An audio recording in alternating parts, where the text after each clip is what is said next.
ফেরাউনের বডি যখন উদ্ধার করা হলো, একজন জেলে মাছ মারার জন্য ফেলেছে জাল, তখন যখন তার লাশটা পেয়েছে, পাওয়ার পরে দেখলো যে এটা লোহিত সাগরে ছিল, ভূমধ্য সাগরে ছিল।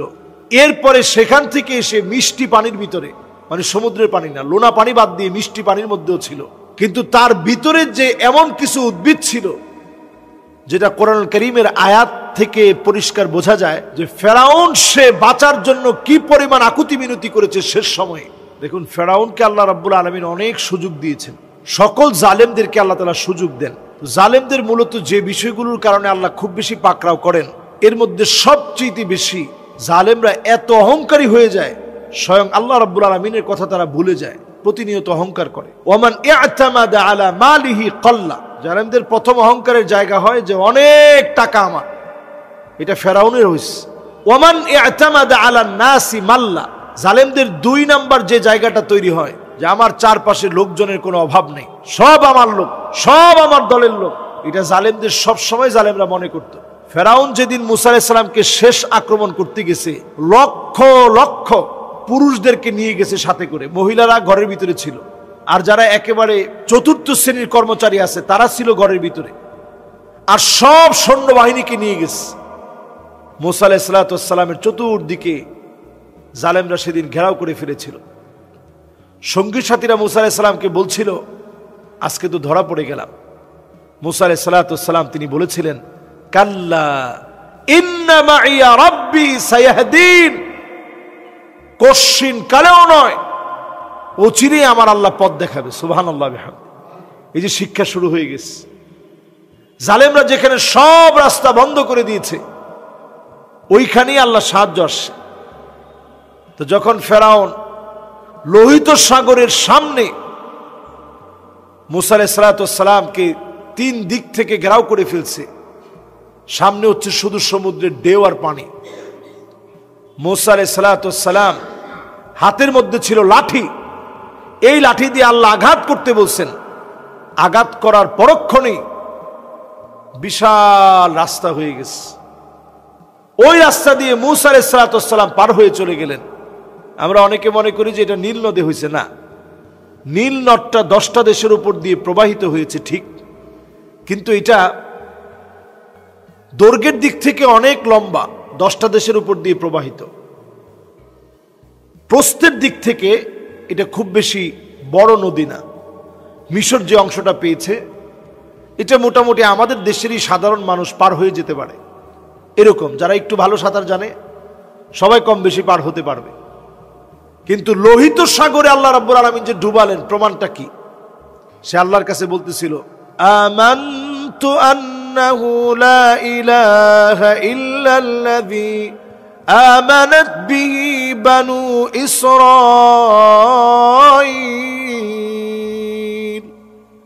বনি ইসরাইল যেভাবে আপনার উপর ঈমান আনছে আল্লাহ আমিও আনলাম।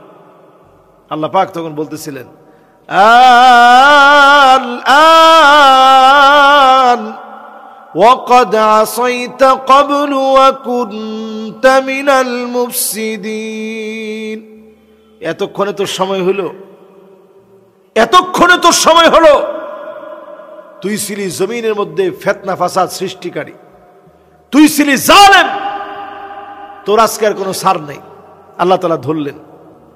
ফেরাউনের বডি যখন উদ্ধার করা হলো, বর্তমান বিজ্ঞানীরা তার এই বডিটাকে টেস্ট করে সেখানে কিছু এমন অদ্ভুত বিষয় পেয়েছে, অবাক হয়ে গেছে। কিছু কাদা পেয়েছে তার বডি থেকে, যেগুলো সে গিলে খেয়েছে। এমনকি সেখানে তারা পেয়েছে বিভিন্ন ধরনের ঘাস, যেগুলো সমুদ্রের অনেক নিচের লেয়ারে থাকে, সমুদ্রের অনেক গভীরে থাকে। ডুবতে ডুবতে ফেরাউন তখন এই ঘাসগুলো খাচ্ছিল আর বলতেছিল, আল্লাহ আপনার উপরে ঈমান আনি। আল্লাহ বললেন, এখন তোর ঈমান আনার সময় হলো। সেই সময় আল্লাহ তাআলা ঈমানকে কবুল করেননি, কারণ 2 সময়ে তওবা কবুল হয় না। সূর্য যেদিন পশ্চিমে উঠবে তওবা কবুল হবে না, আরেকটা সময় তওবা কবুল হয় না। ইউগারগির, যখন একেবারে মৃত্যু যন্ত্রণা শুরু হয়, গড়গড় গড়গড় আওয়াজ শুরু হয়ে যায়, তখন তওবা করলে কবুল হবে না। তো ফেরাউনের সেই যৌবন কাল নিয়ে গবেষণা যত করবে তত বেশি অ্যাস্টনিস্ট হয়ে যাবে বিজ্ঞান। কারণ তার যৌবন কালটা ছিল এতটা আল্লাহ দ্রোহিতার ভিতরে, এতটা অহংকারে নিমজ্জিত ছিল, যেটা এখনো তার লাশকে যখন গবেষণা করে সায়েন্টিস্ট অবাক হয়ে যায়।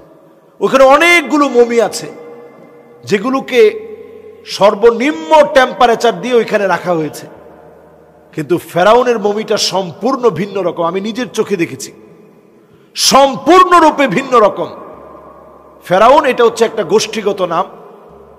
মুসা আলাইহিস সালামের সাথে যে বেয়াদবি করেছে, যাকে আল্লাহ তাআলা ডুবিয়ে মেরেছেন, তাকে বলা হয় রামসিস সানি, দ্বিতীয় ফেরাউন বলা হয়।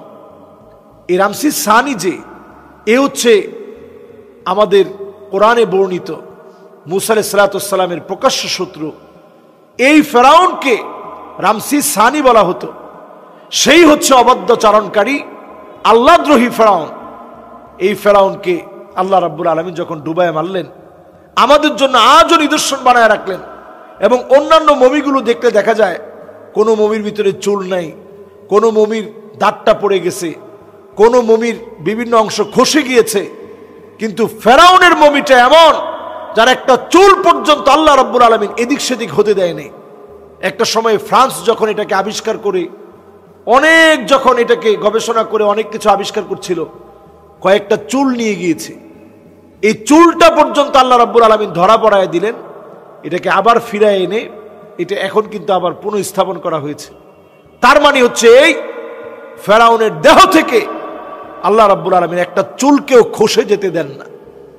জালেমদের জন্য শিক্ষা হচ্ছে এই, জালেমরা টাকার কারণে জুলুম করবে, জালেমরা লোকবল আছে বলে যারা মাজলুম, যারা একটু দুর্বল তাদের উপরে জুলুম করবে।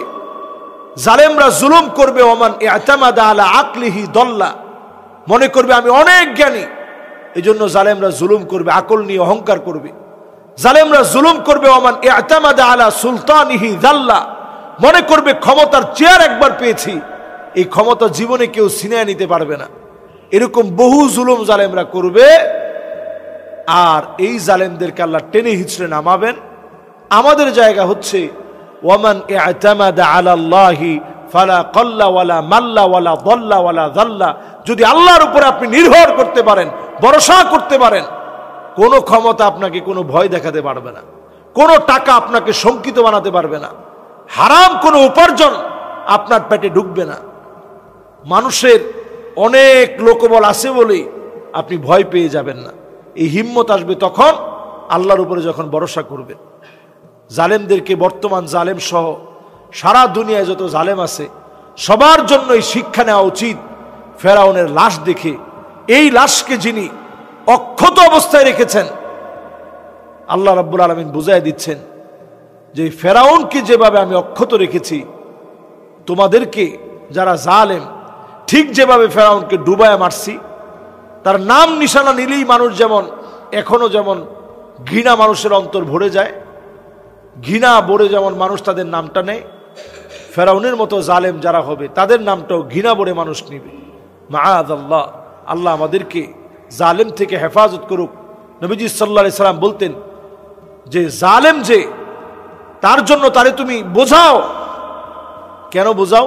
ইয়াকুমুয যুলম ফাইন্নায যুলমা যুলুমাতুন ইয়াউমাল কিয়ামা, যে জুলুম করবে দুনিয়ার জীবনে তো সে অন্ধকারে পড়বেই, পুরো আখিরাতটা তার জন্য অন্ধকার হয়ে যাবে। আল্লাহ আমাদেরকে হেফাজত করুক।